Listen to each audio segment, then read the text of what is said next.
The dark, empty space stretched out before Lieutenant Olivia Marsh. Stars twinkled in the distance as she guided her small ship through the quiet void. This was her 5th deep space mission, and she expected it to be as uneventful as the others. She checked her instruments and sent the usual report back to Earth. Everything normal.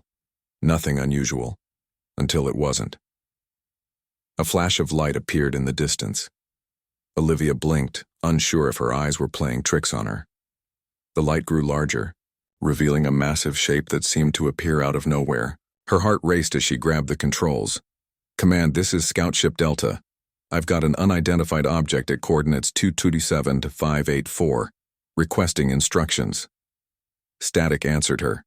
The radio was dead. The object moved closer, its true size becoming clear. It was enormous, at least 20 times bigger than the largest Earth battleship. The shape was unlike anything humans had built, smooth curves and sharp angles that seemed to change as she watched. The surface glowed with faint blue lights that pulsed like a heartbeat. Olivia tried to turn her ship around, but nothing happened. The controls were frozen. A gentle vibration ran through the floor as her small vessel began to move toward the alien ship against her will. "Tractor beam," she whispered to herself. It was something scientists had theorized but never created. Yet here it was, pulling her ship steadily toward the massive vessel. She reached for the emergency beacon, hoping to at least warn Earth. Before her finger touched the button, a surge of energy washed through the cabin. The lights flickered and died. The engines went silent. Only the life support systems remained active. Olivia grabbed her emergency kit and sidearm. If she was going to be the first human to make contact with aliens, she would be ready. Her ship entered a large opening in the side of the alien vessel. The inside was vast, with smooth walls that glowed with the same blue light. Her ship settled gently on the floor of what seemed to be a massive docking bay. For several minutes, nothing happened. Then a doorway appeared in the smooth wall, opening silently. 3 figures stepped through. Olivia gasped. They were humanoid, but clearly not human. Tall and slender, they stood about 7 feet high. Their skin shimmered with colors that shifted like oil on water.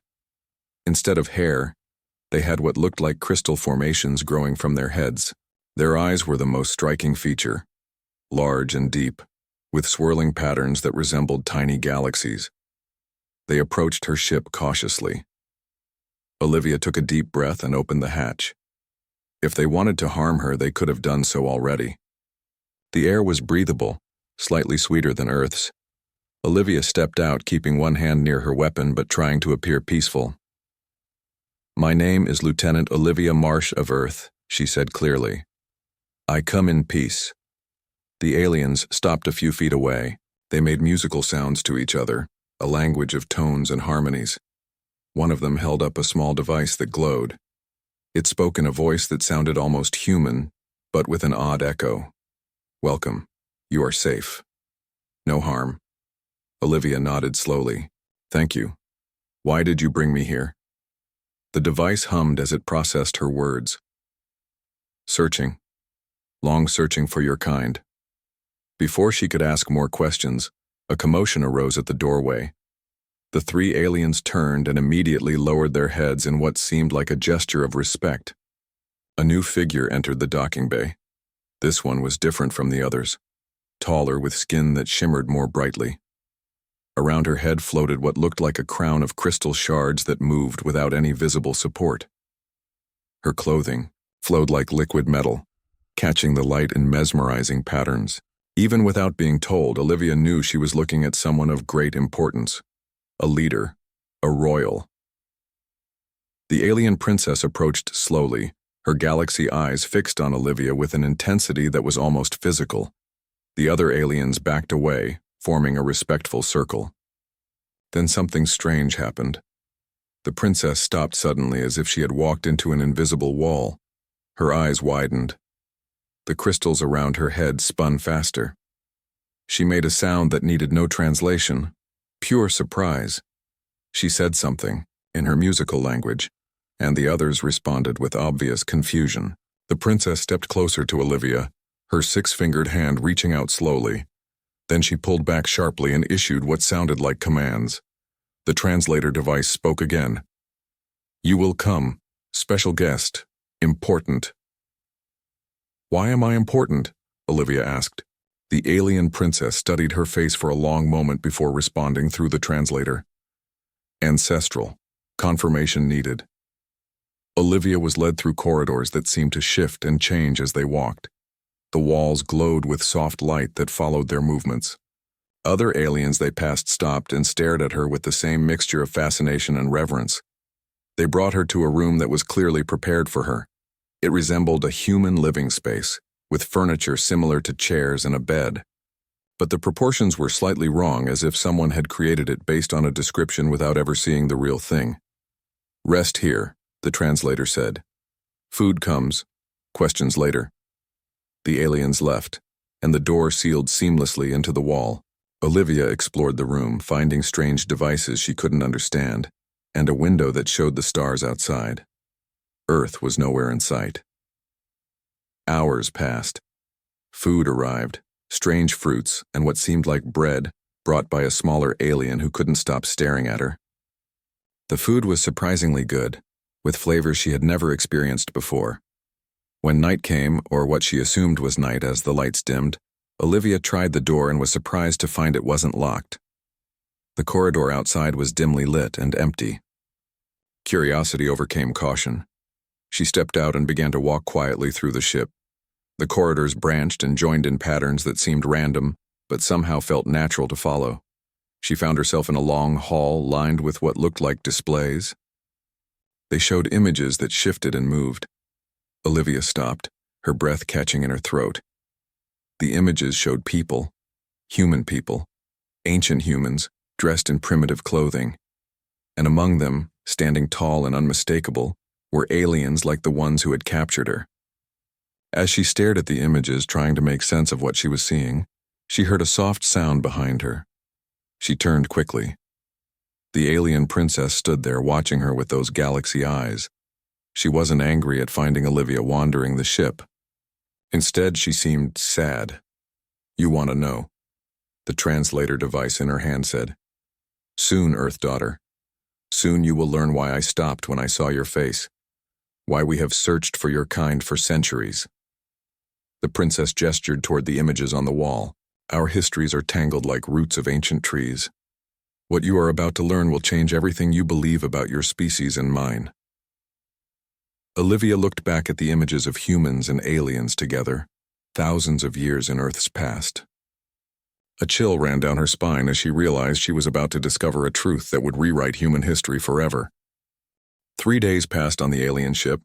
Olivia learned that the vessel was called the Luminescent Memory. At least that's what her translator device told her. The aliens called themselves the Vishari, and they treated her with a mix of wonder and caution.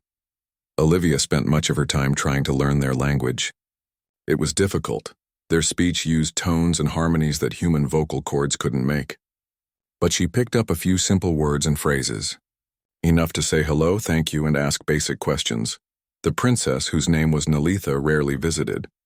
When she did, she would watch Olivia with those strange galaxy eyes, sometimes tilting her head as if trying to solve a puzzle. On the 4th day, a young Vishari came to Olivia's room. She was smaller than the others, her skin shifting in shades of blue and green, rather than the purple and gold of the older aliens. "I am to be your guide," she said through the translator. "You may call me Elodie," Olivia smiled. "Elodie isn't a Vishari name, is it?" The alien made a sound like wind chimes. A laugh, Olivia realized. "No. Your translator device cannot make the sounds of my true name. It has chosen something close from your language." Elodie took Olivia on tours through parts of the massive ship. They visited gardens where strange plants grew without soil, swaying in an invisible breeze. They went to observation decks where the walls became transparent, showing the vastness of space around them. Olivia noticed they were traveling fast. The stars streaked by like lines of light. "Where are we going?" she asked.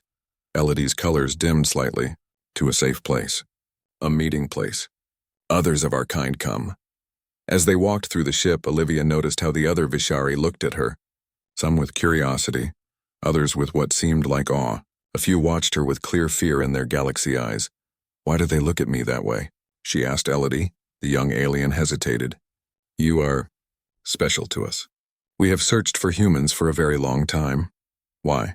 Elodie's color shifted to deep purple, a sign of discomfort Olivia had learned. It is not my place to tell you. Princess Nalitha will explain when the time is right. But as the days passed, Olivia grew tired of waiting for answers. During one of their walks, she pressed Elodie harder. You must know something. Please, I need to understand why I'm here. Elodie looked around to make sure they were alone. I can tell you a little. Our people have ancient stories about your kind. For centuries, we have searched the stars for signs of humans, but why? Your biological signature? Elodie explained with difficulty, the translator struggling with the complex concepts. It matches our ancient memory code. Memory code? I don't understand. Elodie's colors shifted nervously. Some of our scientists believe that humans are descendants of a lost Vishari colony ship.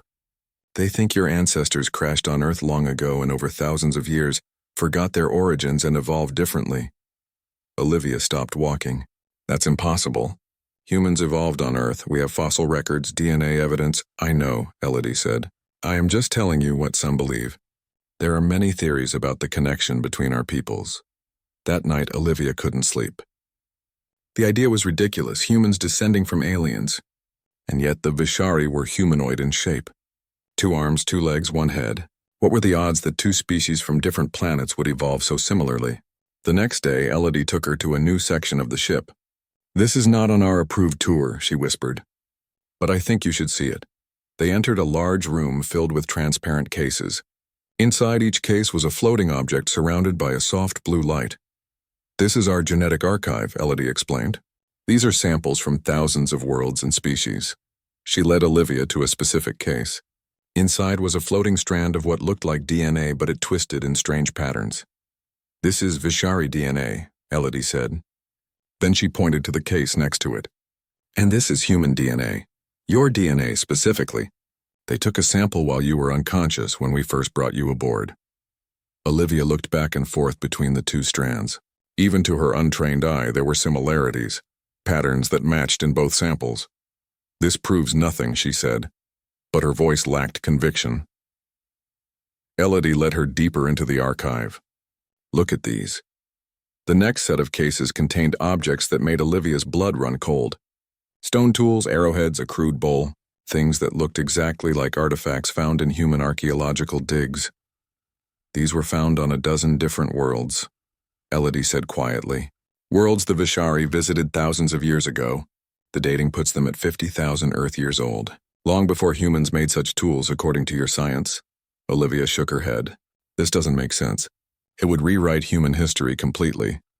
Perhaps both histories need rewriting, a musical voice said from behind them. They turned to see Princess Nalitha standing in the doorway. Elodie's colors paled to almost white. Fear. Forgiveness, Highness, she said, bowing low. I only wanted to... Nalitha made a gentle gesture. You may go, Elodie. I am not angry. The young Vishari hurried away, leaving Olivia alone with the princess. I apologize for the secrecy, Nalitha said, her translator producing clearer speech than the others. We needed time to confirm certain things before speaking openly with you. Confirm what? That humans are descended from aliens? Because that's... No, Nalitha interrupted. The truth is more complex than that simple theory. Will you come with me now? It is time you learned why I stopped cold when I first saw your face. Nalitha led Olivia through corridors she hadn't seen before. They entered an elevator that moved not just up and down but sideways as well. Finally, they arrived at a large door made of what looked like solid crystal. These are my private chambers, Nalitha explained. Few are permitted here. Inside was a vast room with walls that showed the stars outside as if they weren't there at all. Strange objects floated in the air, sculptures made of light and crystal. The floor was soft and seemed to respond to their steps, glowing gently where they walked. Nalitha gestured to a raised platform with cushions. Please sit. Olivia sat down, finding the cushions molded perfectly to her body. Nalitha settled across from her, the crystals around her head spinning slowly. When I first saw you, the princess began, I felt a shock of recognition so powerful it nearly knocked me down. Your face, she stopped, seeming to search for words. Your face is one I know well, though I have never seen it in the flesh. I don't understand. I will show you. Nalitha raised her six-fingered hand. The air between them shimmered and an image appeared, a Vishari female with royal crystals around her head, her features strong and commanding. This is from our historical archives, Nalitha said. This is Amalitha, the war queen who led our people 50,000 years ago. Olivia stared at the image. The alien face was different from human features, and yet there was something familiar about the eyes, the shape of the jaw, something that made her stomach tighten with unease. We are not your ancestors, Nalitha said softly. It is far more complicated than that. She waved her hand again, and the room filled with images, star maps, battles between strange ships, planets with both Vishari and primitive humans living together. Long ago, our empire spanned many stars. We visited Earth when your ancestors were still using stone tools, but we were not alone in the galaxy. The images changed to show strange shifting forms of light and energy. They had no solid shape, flowing like liquid fire. The Shivrath, Nalitha said, and her voice held ancient hatred. Beings of pure energy who desired physical form. They envied our solid existence, our ability to touch and feel. They waged war on us, seeking to take our bodies for themselves. Olivia watched as the images showed great battles, planets burning, ships exploding in silence. We were losing, Nalitha continued. Our empire crumbled. In desperation, our greatest scientists and mystics devised a plan, a way to preserve what made us Vishari, even if our bodies and civilization were destroyed. The image showed a group of Vishari surrounding early humans, light passing from the aliens to the primitive people. They separated portions of our consciousness, what you might call souls, and encoded them into the genetic material of promising species on several worlds. Earth was one such world. Your ancestors were one such species. Olivia felt cold all over. Are you saying part of me is alien? Nalitha's eyes fixed on hers. I am saying that within you, Lieutenant Olivia Marsh, lies the consciousness of Amalitha, my ancestor, the greatest war queen in our history. Her essence was hidden in your genetic line, passed down through thousands of generations waiting to be awakened. That's why you stopped when you saw me, Olivia whispered. You recognized her in me. Yes, Nalitha said. And now we have found you just in time. Because the Shivrath have returned, the ancient war never truly ended, and they are coming for both our peoples. Before Olivia could fully process what Princess Nalitha had just told her, a loud alarm sounded throughout the ship. The walls of the princess's chamber flashed red, and symbols Olivia couldn't read appeared in the air. Nalitha stood quickly, her face changing. The gentle, diplomatic expression vanished, replaced by something harder and more commanding. She spoke rapidly in the musical Vishari language, and a voice responded from the walls. What's happening? Olivia asked, rising to her feet. We are under attack, Nalitha said, her translator making her voice sound flat and emotionless. The Shivrath have found us sooner than expected. The floor beneath them vibrated as the massive ship changed course. Nalitha moved to what appeared to be a control panel that materialized from the wall. She placed her six-fingered hands on its surface, and the entire room transformed. The walls became transparent, showing the space around them. Olivia gasped. 3 ships approached, but they were unlike any vessels she had ever imagined. They seemed to be made of pure energy, shifting and flowing like liquid fire with no solid form. They pulsed with colors that hurt her eyes to look at. The Shivrath, Nalitha said grimly. They have tracked our communications. They know we have found Earth. They know we have found you. Me? Why would they care about me? Nalitha turned to her, the crystals around her head spinning rapidly. I told you. You carry the consciousness of Amalitha, the war queen who nearly defeated them 50,000 years ago. They fear what would happen if that consciousness were fully awakened in you. The ship shuddered as something struck it. Lights flickered, and Olivia had to grab a nearby column to keep her balance. I need to show you everything, Nalitha said urgently.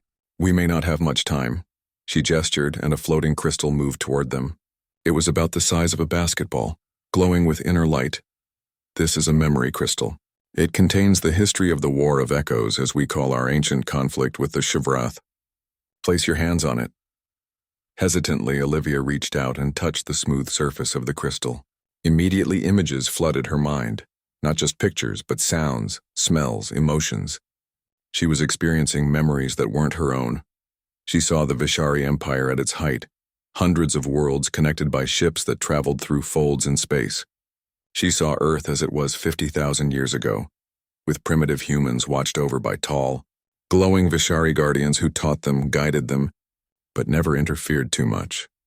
Then she saw the Shivrath arrive, beings of pure energy who envied the solid forms of physical species. They couldn't build or create on their own, but they could possess and control. They wanted the bodies of the Vishari, their technology, their empire. The war began slowly. A few outposts went silent, then entire planets. When the possessed Vishari were captured, they were no longer themselves. Their eyes burned with alien light, and they spoke with voices that made the air itself vibrate with wrongness. Olivia saw great battles among the stars, ships made of crystal and light fighting against vessels of pure energy, planets burning, species caught in the crossfire going extinct. She saw a tall, proud Vishari female leading the defense, Amelitha, the war queen. Her strategies were brilliant, her courage legendary. Under her command, the Vishari held back the Shivrath advance for decades, but they were losing. World by world, system by system, the empire crumbled. The final battle took place in Earth's solar system. The last great fleet of the Vishari made its stand near the gas giant Jupiter. Amelitha knew they couldn't win through conventional means. The Shivrath were too numerous, too powerful, so she approved a desperate plan. The greatest scientists and mystics of the Vishari had discovered a way to separate the core of their consciousness, what humans might call a soul, from their physical forms. These consciousness fragments could be encoded into the genetic material of compatible species, hiding them from the Shivrath. Olivia watched as thousands of Vishari underwent the painful process, their essences extracted and carried to Earth in special vessels. There they were carefully integrated into the genetic code of early humans who showed promise, intelligence, compassion, creativity. The plan was to return one day. When the Shivrath threat had passed and awakened these consciousness fragments, the Vishari would be reborn, their civilization preserved. But the final battle went worse than anyone had predicted. Amelitha's flagship was destroyed. The surviving Vishari scattered across the galaxy, their numbers too few to maintain their once great civilization. The knowledge of what they had done and where was nearly lost. For 50,000 years, the remnants of the Vishari slowly rebuilt. They searched for the worlds where their ancestors had hidden their consciousness, but records were incomplete. It was only recently that they discovered ancient data archives that pointed to Earth. The memory crystal went dark, and Olivia staggered back, her mind reeling from the flood of information. "Now you understand," Nalitha said. "The Shivrath have been waiting, watching. When we began our journey to Earth, they detected our communications. They know what we seek." Another impact rocked the ship. Alarms blared louder. "We cannot fight them," Nalitha said. "Not yet. Not until we awaken more of the old consciousness fragments. Not until we awaken Amelitha in you." "In me?" Olivia shook her head. "I'm just a human, a Navy lieutenant. I'm not some alien war queen." "But you are," Nalitha insisted. "Look at yourself." A mirror appeared in the air before Olivia. She saw her reflection, but now she noticed things she had never seen before. The unusual gold flecks in her green eyes, the distinctive shape of her cheekbones. Small things that had always made her look slightly different from other humans. "It's coincidence," she said, but her voice lacked conviction. "There are no coincidences in this matter," Nalitha replied. "Of all the humans we could have encountered first, it was you, the carrier of Amelitha's essence, the one human who might save both our peoples." The ship shuddered again, more violently this time. A voice spoke from the walls, urgent and afraid. Nalitha's face hardened. "We must go. The outer defenses are failing." She led Olivia through corridors that were now filled with rushing Vishari. They all moved with purpose, their normally graceful movements now quick and sharp. Some carried weapons, strange devices that hummed with energy. They reached a large chamber at the heart of the ship. Inside were more Vishari, gathered around a central platform. They looked up as Nalitha entered, and a murmur ran through the crowd. One stepped forward, older than the others, his skin shifting in deeper, darker colors. The crystals around his head were fewer but larger. "Highness," he said through a translator, "the awakening chamber is not ready. We need more time." We have no more time, Elder Korath, Nalitha replied. The Shivrath attack even now. We must try. The Elder looked at Olivia, his galaxy eyes studying her. She is untrained, unprepared. The shock could kill her. It is her choice, Nalitha said. She turned to Olivia. Within you lies the consciousness of the greatest military mind our people ever produced. If we can awaken Amelitha's knowledge in you, we might survive this attack. But Elder Korath is right, it is dangerous. Many humans with Vishari essences have died when attempting to access these dormant memories. And if I refuse? Olivia asked. Nalitha's colors dimmed. Then we flee. We try to outrun the Shivrath, but they will follow us to Earth. They will discover a planet full of humans carrying Vishari consciousness fragments. They will either destroy your world or worse, possess your people and use them as vessels. Billions will die or become slaves in their own bodies. The ship rocked with another impact stronger than before. Lights flickered and several Vishari stumbled. Our shields are failing, Elder Korath said. We must decide now. Olivia thought of Earth, of her family, her friends, of all humanity unaware of the ancient war about to reach their doorstep. What do I need to do? She asked. Nalitha's colors brightened with hope. She gestured to the central platform. Lie there. The chamber will do the rest. Olivia stepped onto the platform and lay down. It was cool and surprisingly comfortable, molding to her body. Above her, crystals similar to those around Nalitha's head began to descend from the ceiling, spinning slowly. We will attempt to awaken only the tactical knowledge. The military memories, Elder Korath explained. A full awakening would be too dangerous, too sudden. Nalitha stood beside the platform and placed a 6-fingered hand on Olivia's forehead. Your mind will fight this. It will feel like an invasion. You must not resist. Let the memories come. The crystals spun faster, glowing brighter. Energy flowed between them, forming patterns in the air. Olivia felt a tingling sensation across her skin, then a pressure in her head that quickly became pain. Images flashed through her mind. Stars seen from unfamiliar angles. Ships she didn't recognize, battles fought long ago. The pain increased, feeling like her skull might split open. She heard herself scream, the sound distant and strange. The Vishari around her were shouting, their musical language harsh with alarm. Through the haze of pain, Olivia heard Nalitha's voice. Stay with us, Olivia. Fight through the pain. Remember who you are. Who was she?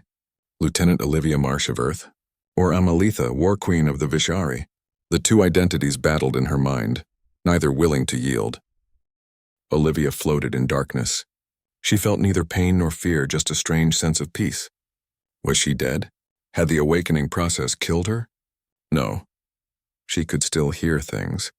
Distant voices speaking in the musical language of the Vishari. The rumble of explosions, the high-pitched whine of energy weapons. She tried to open her eyes, but her body wouldn't respond. Instead, she drifted deeper into her own mind, and there, waiting for her, was someone else. She appeared as a tall Vishari female, her skin shimmering with royal purple and gold. The crystal crown around her head was larger and more elaborate than Nalitha's. Her eyes held galaxies, but also a fierce intelligence and determination that made Olivia want to stand straighter. Amelitha, Olivia whispered, though she had no voice in this mental space. The War Queen inclined her head slightly. Part of me, she corrected. An echo, a shadow. Not the full consciousness, but the tactical mind, the warrior's heart. Am I dying? Your brain struggles to integrate my knowledge. It was not meant to hold two minds. Then stop fighting me, Olivia said. Work with me instead. Amelitha's expression softened. Brave one. That is exactly what I hoped you would say. She reached out and touched Olivia's forehead. Knowledge flooded in, but this time it didn't hurt. It felt like remembering things she had forgotten, not learning something new. She saw the weaknesses in Shivrath attack patterns. She understood their weapons, their strategies. She knew how to fight them. They have not changed, Amelitha said. 50,000 years and they still fight as they did when I faced them.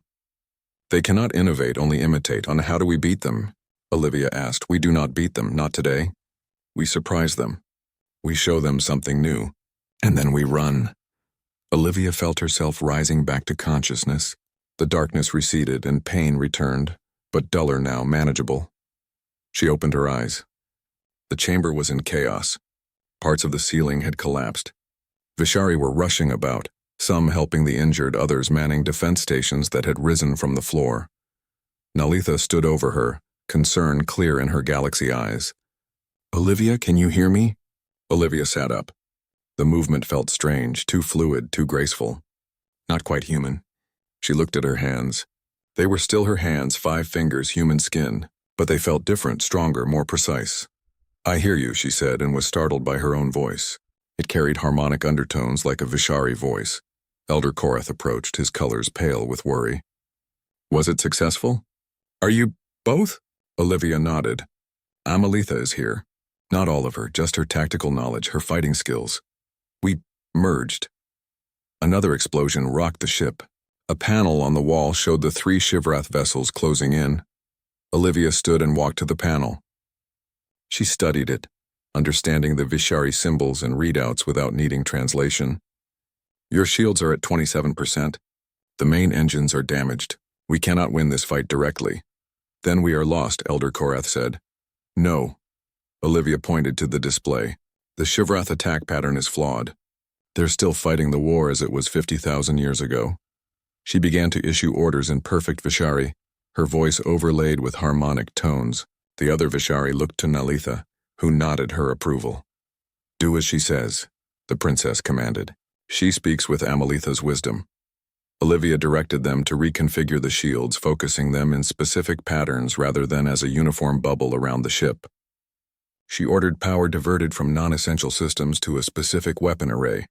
"They expect us to run," she explained. "They will be prepared for that. Instead, we will turn and attack, but not directly at them." On her instructions, the luminescent memory swung around. Instead of fleeing or attacking the Shivrath ships, it fired its main weapon at a nearby asteroid. The beam struck the massive rock, superheating its surface. The asteroid exploded, sending thousands of fragments hurtling toward the Shivrath vessels at incredible speed. The energy ships tried to dodge, but they were too close, too committed to their attack run. The fragments tore through their energy fields, disrupting their cohesion. "Now," Olivia commanded. "Full power to the fold space drive." The Vishari at the controls hesitated, but the drive is not fully charged.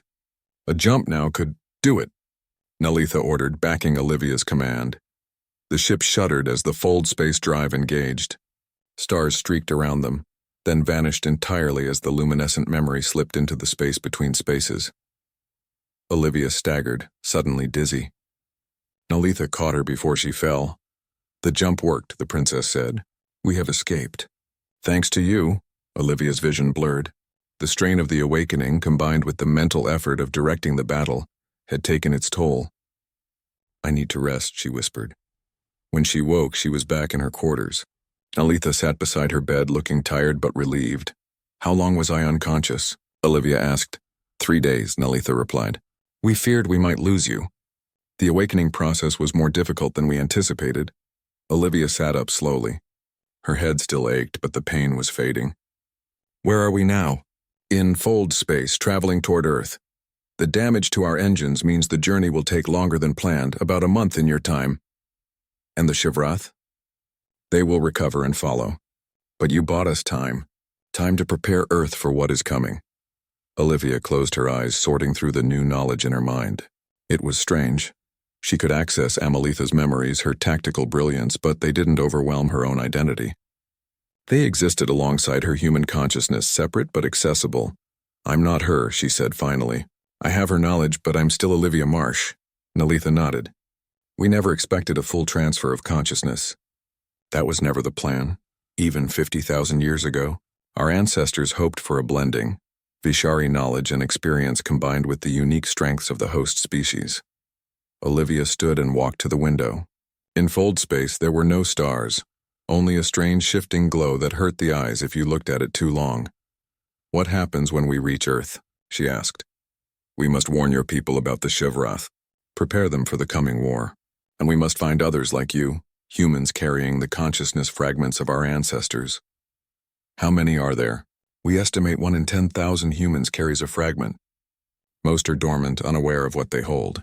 But with the right techniques, they can be awakened as you were." Olivia did the math in her head.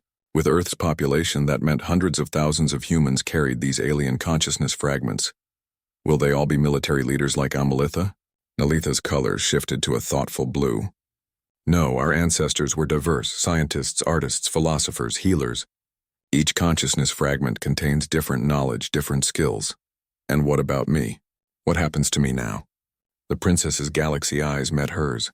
You stand between worlds now, Olivia Marsh. Neither fully human nor Vishari, you are a bridge between our peoples. The first of what we hope will be many. Over the next weeks, as the luminescent memory traveled toward Earth, Olivia spent her time learning to balance her two selves. She practiced accessing Amelitha's knowledge without losing her own identity. She studied Vishari history and culture with Elodie. She trained with their warriors, finding that her body seemed to remember fighting techniques she had never learned. She also noticed physical changes. Her movements became more fluid, more graceful. Her senses sharpened. Colors seemed brighter, sounds clearer. When she was tired or emotional, her skin sometimes showed faint traces of color shifting, like a Vishari's. The awakening affected your body as well as your mind, Elder Korath explained when she asked about these changes. The Vishari consciousness fragment carries information about our physical form. Your body is adapting in small ways. Will I become more alien over time? Not significantly. These small changes are the extent of it. You remain human, but enhanced. One evening, as Earth's solar system appeared on the long-range sensors, Nalitha invited Olivia to her private chambers again. The princess seemed troubled, her colors shifting in patterns of worry. "There is something I have not told you," she said once they were alone. "Something about Amelitha." Olivia felt a chill. "What is it?" Nalitha's galaxy eyes fixed on hers. "She was not just any war queen. She was my mother." Olivia stared at her. "Your mother? But that was 50,000 years ago." "Our species is long-lived, but not that long-lived," Nalitha agreed. "I am her descendant, many generations removed. But in our culture, the royal line is considered unbroken. I carry her blood, her title, her responsibility. Why tell me this now?" Nalitha's colors darkened with emotion. "Because in our culture, that makes us connected. The consciousness fragment you carry was my ancestral mother. In some way I cannot fully explain. That creates a bond between us. A responsibility." She reached out and took Olivia's hand, an unusually intimate gesture for a Vishari. "When we reach Earth, things will become complicated. Politics, fear, mistrust. But whatever happens, know that I consider you family. Olivia Marsh. And the Vishari do not abandon family." Olivia felt tears in her eyes. Another change since the awakening. She cried more easily now, feeling emotions more intensely. "I'll remember," she promised. The next day, alarms sounded throughout the ship. Olivia rushed to the command center where Nalitha and the ship's officers gathered around a display. For several tense minutes, Olivia waited as her small scout ship drifted between the Earth Defense Fleet and the massive Vishari vessel. Her message repeated on all channels, but the Earth ships continued their approach. Weapons charged. "This is Admiral Laura Hayes of Earth Defense. Force, identify yourself and explain your connection to the alien vessel." The voice coming through her radio was tense but controlled. "Admiral, this is Lieutenant Olivia Marsh, ID number 8547 Alpha Tango. I was on deep space reconnaissance when I encountered the Vishari ship. They are not hostile. They've come to warn us about a threat to Earth." A pause. "Lieutenant Marsh was reported missing, presumed dead, over a month ago. I was taken aboard their ship, Admiral. What I've learned there changes everything we know about human history. Request permission to dock with command ship and brief you in person." Another long pause. Olivia held her breath. "Permission granted, Lieutenant. But be advised, any suspicious movement from the alien vessel will be met with force." Olivia guided her scout ship toward the Earth Fleet's command vessel. As she approached, she noticed how small and primitive the Earth ships looked compared to the luminescent memory. Humanity's greatest warships were like toys beside the Vishari vessel. After docking, she was met by armed guards who escorted her to a conference room. Admiral Hayes was waiting, along with several high-ranking officers. Their expressions changed from suspicion to shock when they saw her. "Lieutenant Marsh," Admiral Hayes said, staring at her. "You look different." Olivia knew what they were seeing. The subtle changes in her movements, the strange glow in her eyes, the faint shimmer beneath her skin when the light hit it just right. "I am different, Admiral, but I'm still human." Mostly. For the next hour, she explained everything: the Vishari, their ancient connection to humanity, the Shivrath threat, and her own transformation through the awakening process. She showed them the data she had brought, the genetic evidence, the historical records. The officers listened in stunned silence. When she finished, Admiral Hayes leaned back in her chair. "This is difficult to believe, Lieutenant." "I know, Admiral. If I hadn't lived it, I wouldn't believe it either. But the evidence is clear, and the threat is real. The Shivrath are coming, whether we accept our connection to the Vishari or not. If what you're saying is true, these aliens want to awaken parts of their consciousness in humans." "That sounds like invasion to me." Olivia shook her head. "It's not like that. The awakening only works on humans who already carry the consciousness fragments, and it doesn't erase who they are, it adds to them, enhances them. I'm still me, Admiral. I still love Earth, I still serve humanity. I just know more now." After further discussion, a compromise was reached. Princess Nalitha would be invited to meet with Earth's leaders, but the luminescent memory would remain at a safe distance. A small delegation from each side would meet on neutral ground, an orbital station positioned halfway between the fleet and the Vishari ship. Olivia returned to the luminescent memory to explain the arrangement. Nalitha agreed readily. "We come in peace," she said. "We will do whatever is necessary to build trust." 2 days later, the historic meeting took place. Princess Nalitha, accompanied by Elder Korath and 2 other Vishari, boarded the orbital station. Admiral Hayes led the Earth delegation, which included scientists, diplomats, and military leaders. Olivia stood between them, literally a bridge between worlds. The initial meeting was tense. The humans couldn't help but stare at the tall, shimmering aliens with their galaxy eyes and floating crystal crowns. The Vishari, in turn, seemed fascinated by the diversity of human appearances. Princess Nalitha spoke first, her translator rendering her musical language into clear English. "People of Earth, we come not as conquerors but as distant kin. Our civilizations are bound by choices made 50,000 years ago, and now we face a common enemy." She presented the evidence, genetic data, historical records, archaeological findings. Earth scientists examined it cautiously, their skepticism gradually giving way to stunned acceptance. "If this is true," one geneticist said, "it rewrites human history completely." "Not completely," Elder Korath corrected gently. "Humans evolved naturally on Earth. Our ancestors merely added something to a small portion of your population, a gift meant to preserve our knowledge through the dark times." The negotiations continued for days. Trust built slowly. Nalitha allowed Earth scientists to visit the luminescent memory, to study Vishari technology and biology.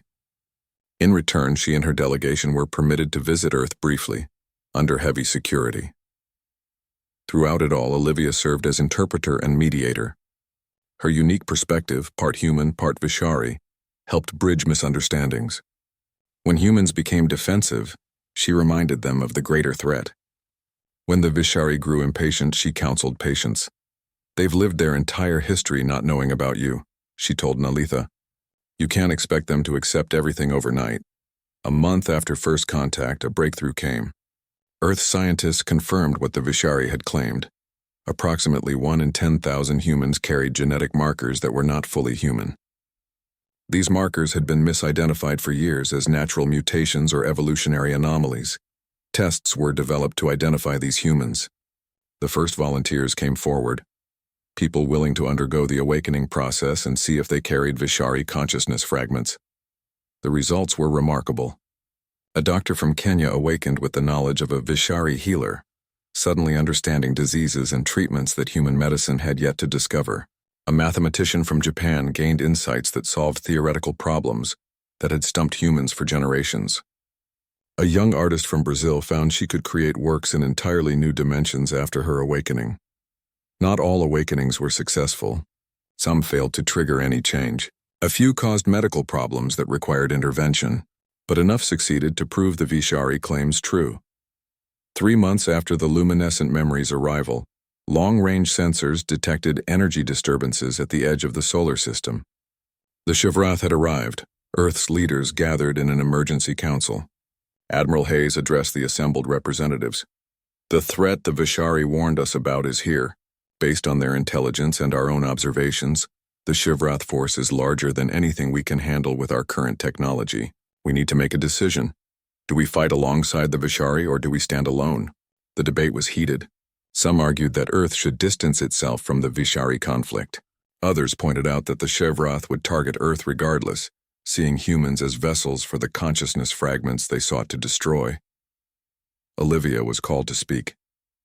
She stood before Earth's leaders, aware of how she appeared to them now, still human in form but with an otherworldly quality that made some uncomfortable. "I have seen the Shivrath," she said simply. "I have accessed the memories of someone who fought them for decades. They cannot be reasoned with. They cannot be appeased. They want what we have. Physical bodies capable of interacting with the universe in ways they cannot.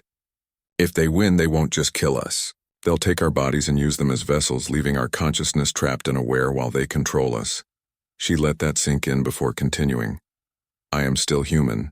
I still love Earth. Everything I've done since my awakening has been to protect humanity. The Vishari aren't perfect. They made choices in the past that affect us now without our consent, but they are not our enemy. The Shivrath are, and we need each other to survive." In the end, the decision was made. Earth and the Vishari would stand together against the Shivrath. Preparations began immediately. Vishari technology was integrated into Earth's defense systems. The most compatible humans underwent voluntary awakening, bringing forth knowledge and skills that had been dormant for millennia.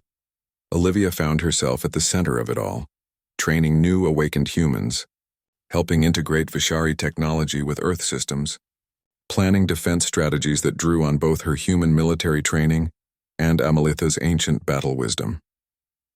One evening, as she stood on the observation deck of Earth's new Combined Species Command Center, Princess Nalitha joined her. They looked out at the stars in silence for a moment. "Are you ready?" Nalitha asked finally. Olivia nodded.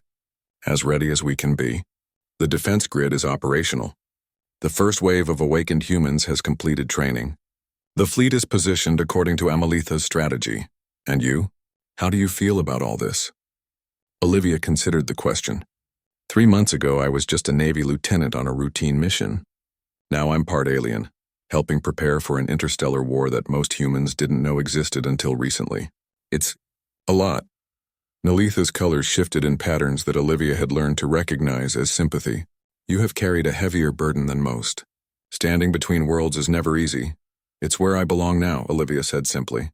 "I can't go back to being just human. And I never was Vishari. This middle ground is my home." Nalitha touched her arm lightly. "There is something I have not told you. Something about the awakening process." Olivia turned to face her. "What is it?" "The consciousness fragments our ancestors left behind. They were not random pieces. They chose what to preserve carefully, the most noble parts of themselves.